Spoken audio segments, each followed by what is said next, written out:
Paper 19. The Coordinate Trinity-Origin Beings. This Paradise group, designated the Coordinate Trinity-Origin Beings, embraces the Trinity Teacher Sons, also classed among the Paradise Sons of God, three groups of high super-universe administrators, and the somewhat impersonal category of the inspired Trinity spirits. Even the Havona natives may properly be included in this classification of Trinity personalities, along with numerous groups of beings resident on Paradise.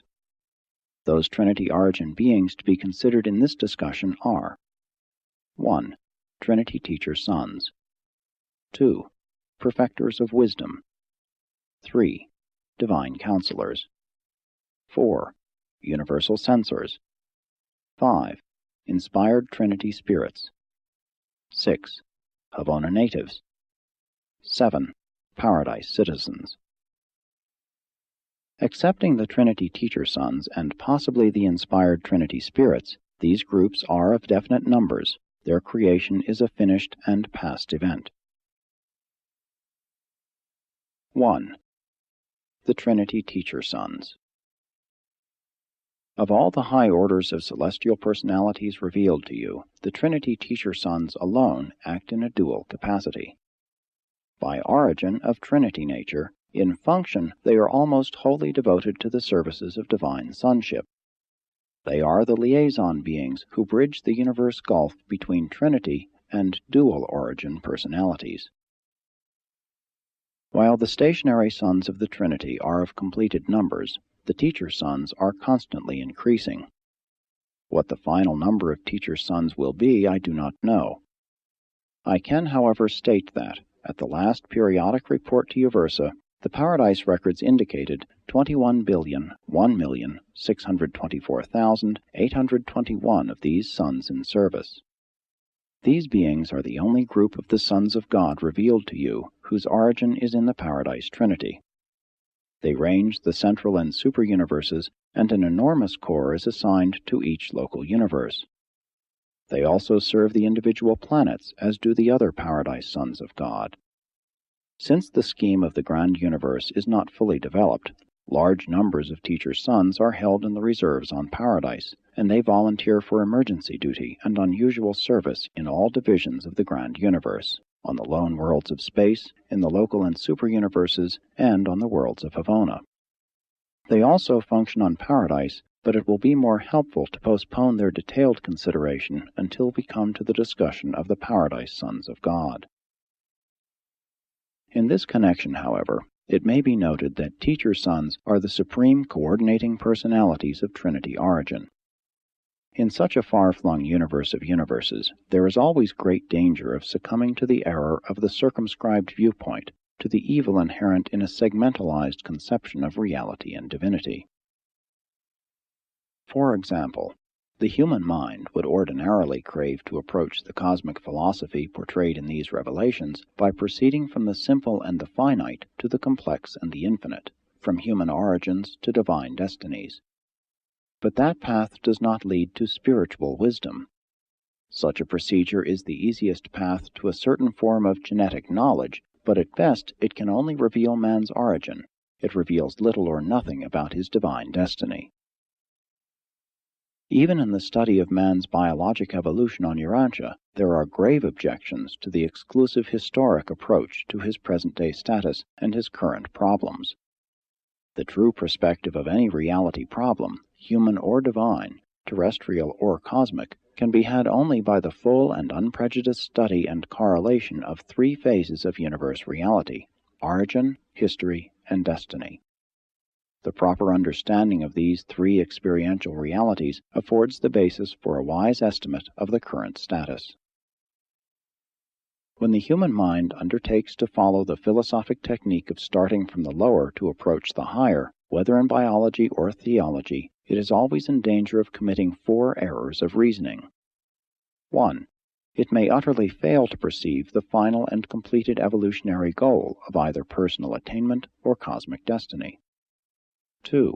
It may commit the supreme philosophical blunder of oversimplifying cosmic evolutionary, experiential reality, thus leading to the distortion of facts, to the perversion of truth, and to the misconception of destinies.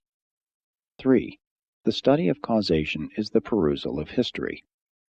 But the knowledge of how a being becomes does not necessarily provide an intelligent understanding of the present status and true character of such a being.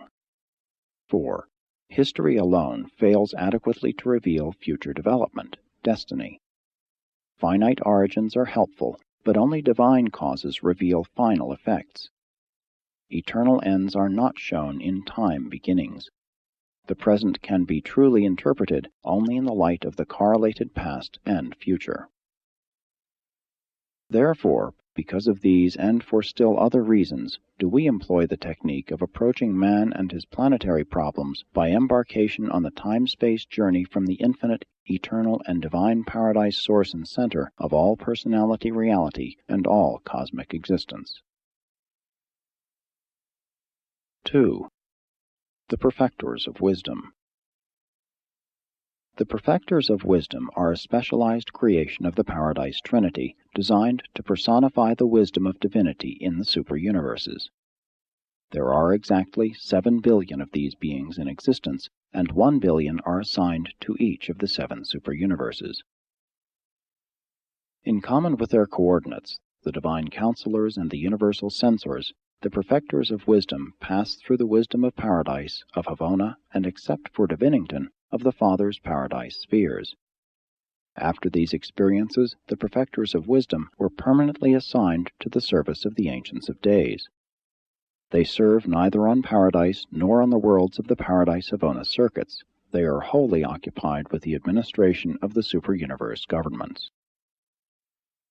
Wherever and whenever a Perfector of Wisdom functions, there and then divine wisdom functions. There is actuality of presence and perfection of manifestation in the knowledge and wisdom represented in the doings of these mighty and majestic personalities.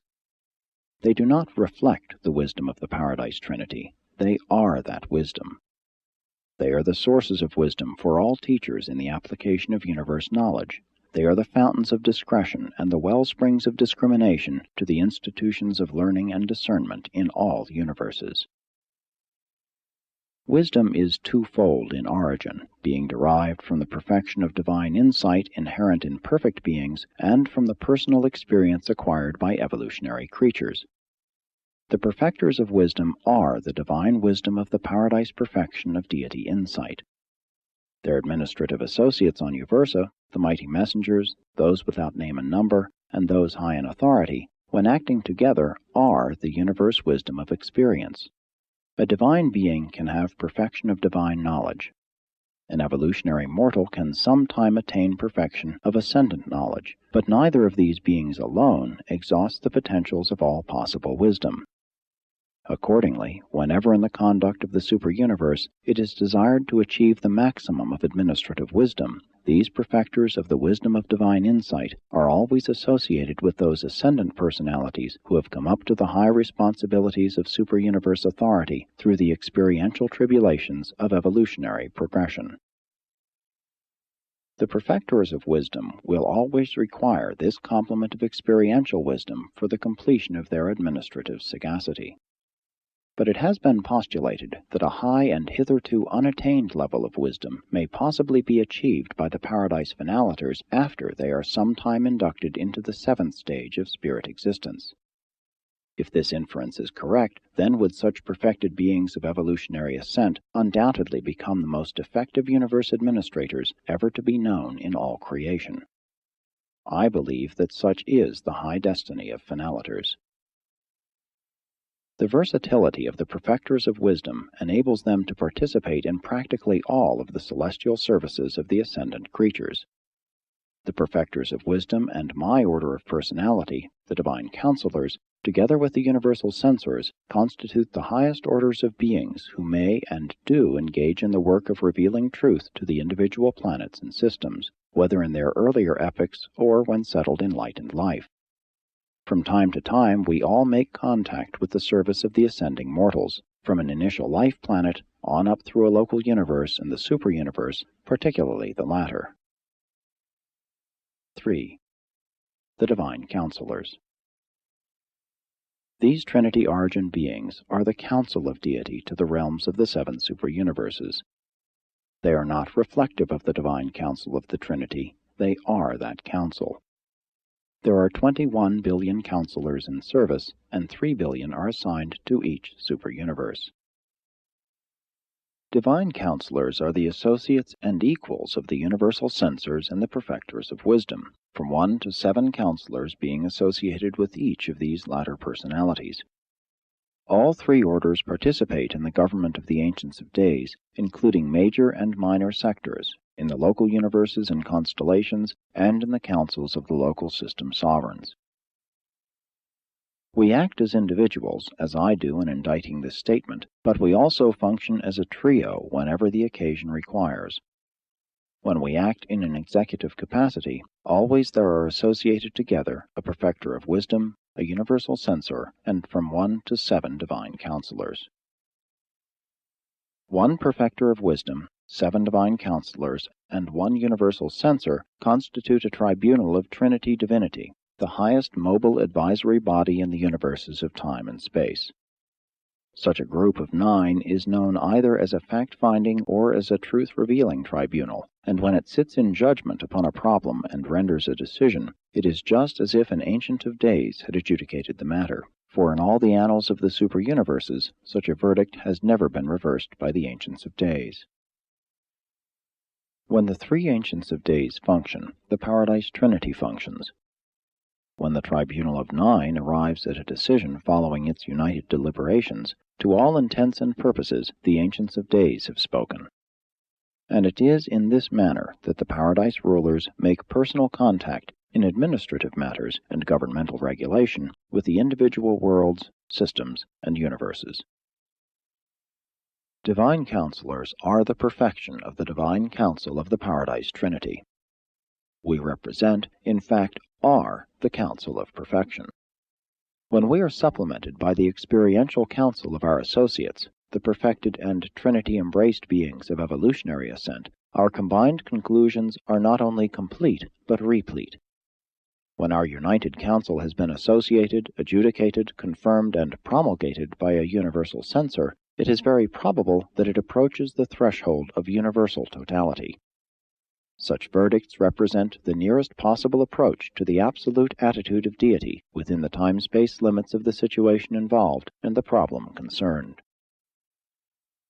7 divine counselors in liaison with the trinitized evolutionary trio, a mighty messenger, 1 high in authority, and 1 without name and number, represent the nearest super-universe approach to the union of the human viewpoint and the divine attitude on near paradisiacal levels of spiritual meanings and reality values. Such close approximation of the united cosmic attitudes of the creature and the creator is only surpassed in the Paradise bestowal sons, who are, in every phase of personality experience, God and man. 4. The Universal Censors. There are exactly 8 billion universal censors in existence. These unique beings are the judgment of deity. They are not merely reflective of the decisions of perfection. They are the judgment of the Paradise Trinity. Even the Ancients of Days do not sit in judgment, except in association with the universal censors. 1 censor is commissioned on each of the billion worlds of the central universe, being attached to the planetary administration of the resident Eternal of Days. Neither Perfectors of Wisdom nor Divine Counselors are thus permanently attached to the Havona administrations, nor do we altogether understand why universal censors are stationed in the central universe. Their present activities hardly account for their assignment in Havona, and we therefore suspect that they are there in anticipation of the needs of some future universe age in which the Havona population may partially change. 1 billion censors are assigned to each of the 7 superuniverses. Both in an individual capacity and in association with Perfectors of Wisdom and Divine Counselors, they operate throughout all divisions of the 7 superuniverses. Thus, the censors act on all levels of the grand universe, from the perfect worlds of Havona to the councils of the system sovereigns, and they are an organic part of all dispensational adjudications of the evolutionary worlds. Whenever and wherever a universal censor is present, then and there is the judgment of deity. And since the censors always render their verdicts in liaison with Perfectors of Wisdom and Divine Counselors, such decisions embrace the united wisdom, counsel, and judgment of the Paradise Trinity. In this juridical trio, the Perfecter of Wisdom would be the I Was, the Divine Counselor the I Will Be, but the Universal Censor is always I Am. The censors are universe-totaling personalities. When 1,000 witnesses have given testimony, or 1,000,000, when the voice of wisdom has spoken, and the counsel of divinity has recorded, when the testimony of ascendant perfection has been added, then the censor functions, and there is immediately revealed an unerring and divine totaling of all that has transpired. And such a disclosure represents the divine conclusion, the sum and substance of a final and perfect decision. Therefore, when a censor has spoken, no one else may speak, for the censor has depicted the true and unmistakable total of all that has gone before. When he speaks, there is no appeal. Most fully do I understand the operation of the mind of a Perfecter of Wisdom, but I certainly do not fully comprehend the working of the adjudicating mind of a universal censor. It appears to me that the censors formulate new meanings and originate new values from the association of the facts, truths, and findings presented to them in the course of an investigation of universe affairs. It seems probable that the universal censors are able to bring forth original interpretations of the combination of perfect creator insight and the perfected creature experience. This association of paradise perfection and universe experience undoubtedly eventuates a new value in ultimates. But this is not the end of our difficulties regarding the working of the minds of the universal censors. Having made due allowances for all that we know or conjecture about the functioning of a censor in any given universe situation, we find that we are still unable to predict decisions or to forecast verdicts. We very accurately determine the probable result of the association of creator attitude and creature experience, but such conclusions are not always accurate forecasts of censor disclosures. It seems likely that the censors are in some manner in liaison with the Deity Absolute. We are otherwise unable to explain many of their decisions and rulings. Perfectors of Wisdom, Divine Counselors, and Universal Censors, together with the 7 orders of Supreme Trinity personalities, constitute those 10 groups which have been sometimes designated stationary sons of the Trinity. Together they comprise the grand corps of Trinity administrators, rulers, executives, advisors, counselors, and judges.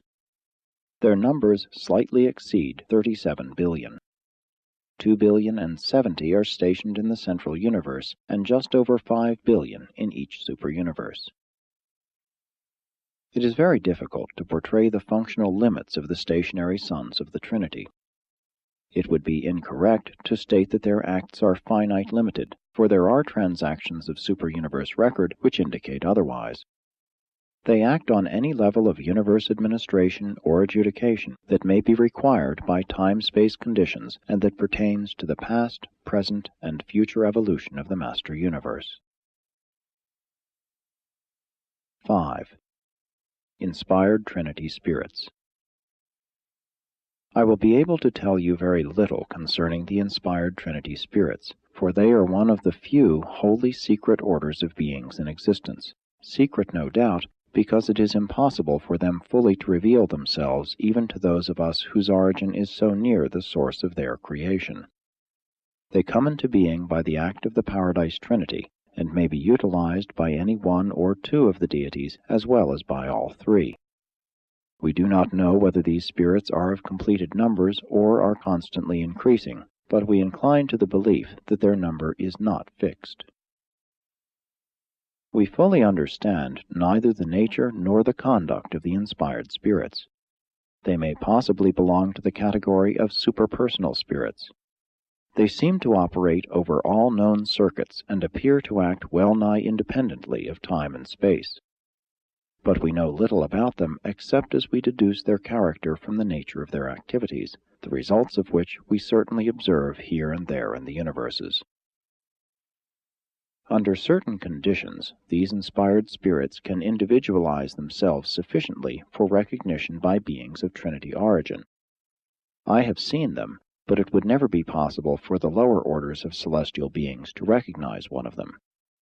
Certain circumstances also arise from time to time in the conduct of the evolving universes in which any being of Trinity-Origin may directly employ these spirits in the furtherance of his assignments. We therefore know that they exist, and that under certain conditions we may command and receive their assistance, sometimes recognize their presence. But they are not a part of the manifest and definitely revealed organization entrusted with the conduct of time-space universes before such material creations are settled in light and life. They have no clearly discernible place in the present economy or administration of the evolving 7 superuniverses. They are a secret of the Paradise Trinity. The Melchizedeks of Nebadon teach that inspired Trinity spirits are destined, sometime in the eternal future, to function in the places of the solitary messengers, whose ranks are slowly but certainly being depleted by their assignment as associates of certain types of trinitized sons. The inspired spirits are the solitary spirits of the universe of universes. As spirits, they are very much like the solitary messengers, except that the latter are distinct personalities. We obtain much of our knowledge of the inspired spirits from the solitary messengers, who detect their nearness by virtue of an inherent sensitivity to the presence of the inspired spirits, which functions just as unfailingly as a magnetic needle points to a magnetic pole. When a solitary messenger is near an inspired Trinity spirit, he is conscious of a qualitative indication of such a divine presence, and also of a very definite quantitative registration, which enables him actually to know the classification or number of the spirit presence or presences. I may relate a further interesting fact. When a solitary messenger is on a planet whose inhabitants are indwelt by thought adjusters, as on Urantia, he is aware of a qualitative excitation in his detection sensitivity to spirit presence. In such instances, there is no quantitative excitation, only a qualitative agitation. When on a planet to which adjusters do not come, contact with the natives does not produce any such reaction. This suggests that thought adjusters are in some manner related to, or are connected with, the inspired spirits of the Paradise Trinity. In some way, they may possibly be associated in certain phases of their work, but we do not really know. They both originate near the center and source of all things, but they are not the same order of being. Thought adjusters spring from the Father alone. Inspired spirits are the offspring of the Paradise Trinity. The inspired spirits do not apparently belong to the evolutionary scheme of the individual planets or universes, and yet they seem to be almost everywhere. Even as I am engaged in the formulation of this statement, my associated solitary messenger's personal sensitivity to the presence of this order of spirit indicates that there is with us at this very moment, not over 25 feet away, a spirit of the inspired order and of the 3rd volume of Power Presence. The 3rd volume of Power Presence suggests to us the probability that 3 inspired spirits are functioning in liaison. Of more than 12 orders of beings associated with me at this time, the solitary messenger is the only one aware of the presence of these mysterious entities of the Trinity. And further, while we are thus apprised of the nearness of these divine spirits, we are all equally ignorant of their mission. We really do not know whether they are merely interested observers of our doings, or whether they are, in some manner unknown to us, actually contributing to the success of our undertaking. We know that the Trinity teacher sons are devoted to the conscious enlightenment of universe creatures. I have arrived at the settled conclusion that the inspired Trinity spirits, by superconscious techniques, are also functioning as teachers of the realms. I am persuaded that there is a vast body of essential spiritual knowledge, truth indispensable to high spiritual attainment, which cannot be consciously received. Self-consciousness would effectively jeopardize the certainty of reception. If we are right in this concept, and my entire order of being shares it, it may be the mission of these inspired spirits to overcome this difficulty, to bridge this gap in the universal scheme of moral enlightenment and spiritual advancement. We think that these 2 types of Trinity-Origin teachers effect some kind of liaison in their activities, but we do not really know. On the super-universe training worlds, and on the eternal circuits of Havona, I have fraternized with the perfecting mortals, spiritualized and descendant souls from the evolutionary realms, but never have they been aware of the inspired spirits, which ever and anon the powers of detection resident in the solitary messengers would indicate were very near us. I have freely conversed with all orders of the sons of God, high and low, and they likewise are unconscious of the admonitions of the inspired Trinity spirits. They can and do look back in their experiences and recount happenings which are difficult to explain if the action of such spirits is not taken into account.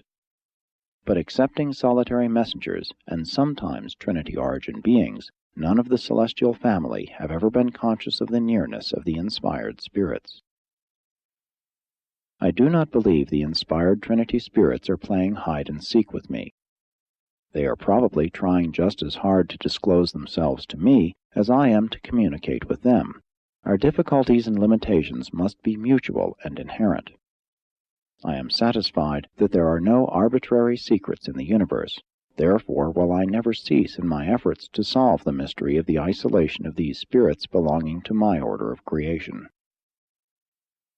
And from all this, you mortals just now taking your first step on the eternal journey can well see that you must advance a long way before you will progress by sight and material assurance.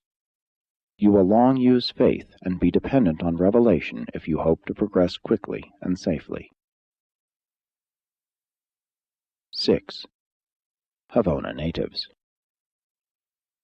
The Havona natives are the direct creation of the Paradise Trinity, and their number is beyond the concept of your circumscribed minds. Neither is it possible for Urantians to conceive of the inherent endowments of such divinely perfect creatures as these Trinity-Origin races of the eternal universe. You can never truly envisage these glorious creatures. You must await your arrival in Havona, when you can greet them as spirit comrades. During your long sojourn on the billion worlds of Havona culture, you will develop an eternal friendship for these superb beings.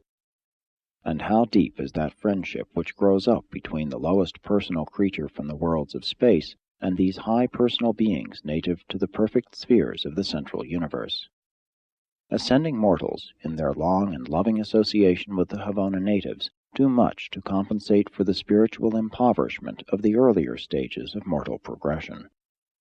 At the same time, through their contacts with ascending pilgrims, the Havoners gain an experience which to no small extent overcomes the experiential handicap of having always lived a life of divine perfection. The good to both ascending mortal and Havona native is great and mutual. Havona natives, like all other Trinity-Origin personalities, are projected in divine perfection, and as with other Trinity-Origin personalities, the passing of time may add to their stores of experiential endowments. But unlike the stationary sons of the Trinity, Havoners may evolve in status, may have an unrevealed future eternity destiny. This is illustrated by those Havoners whose service factualize capacity for fusion with a non-adjuster father fragment, and so qualify for membership in the mortal core of the finality. And there are other finaliter core open to these natives of the central universe. The status evolution of Havona natives has occasioned much speculation on Uversa. Since they are constantly filtering into the several paradise core of the finality, and since no more are being created, it is apparent that the number of natives remaining in Havona is constantly diminishing.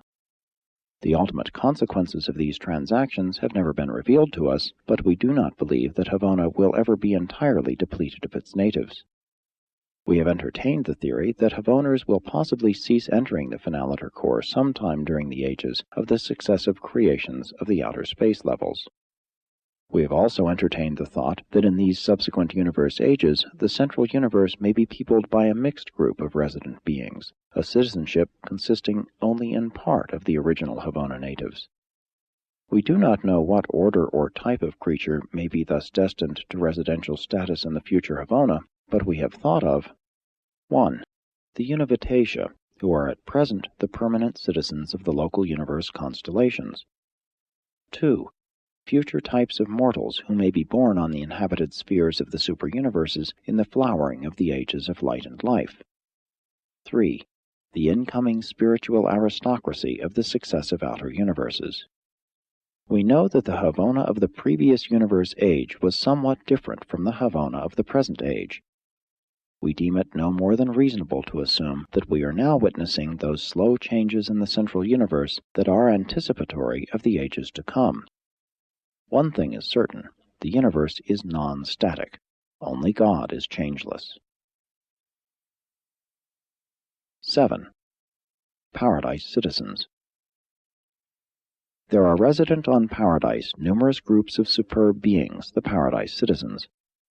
They are not directly concerned with the scheme of perfecting ascending will creatures, and are not, therefore, fully revealed to Urantia mortals.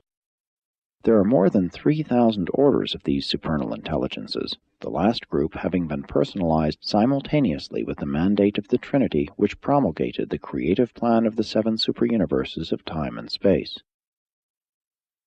Paradise citizens and Havona natives are sometimes designated collectively as Paradise Havona personalities. This completes the story of those beings who are brought into existence by the Paradise Trinity. None of them have ever gone astray, and yet in the highest sense they are all free will endowed. Trinity-Origin beings possess prerogatives of transit which make them independent of transport personalities such as seraphim. We all possess the power of moving about freely and quickly in the universe of universes. Excepting the inspired Trinity spirits, we cannot attain the almost unbelievable velocity of the solitary messengers, but we are able so to utilize the sum total of the transport facilities in space that we can reach any point in a superuniverse from its headquarters in less than 1 year of Urantia time. It required 109 days of your time for me to journey from Uversa to Urantia. Through these same avenues we are enabled to intercommunicate instantaneously.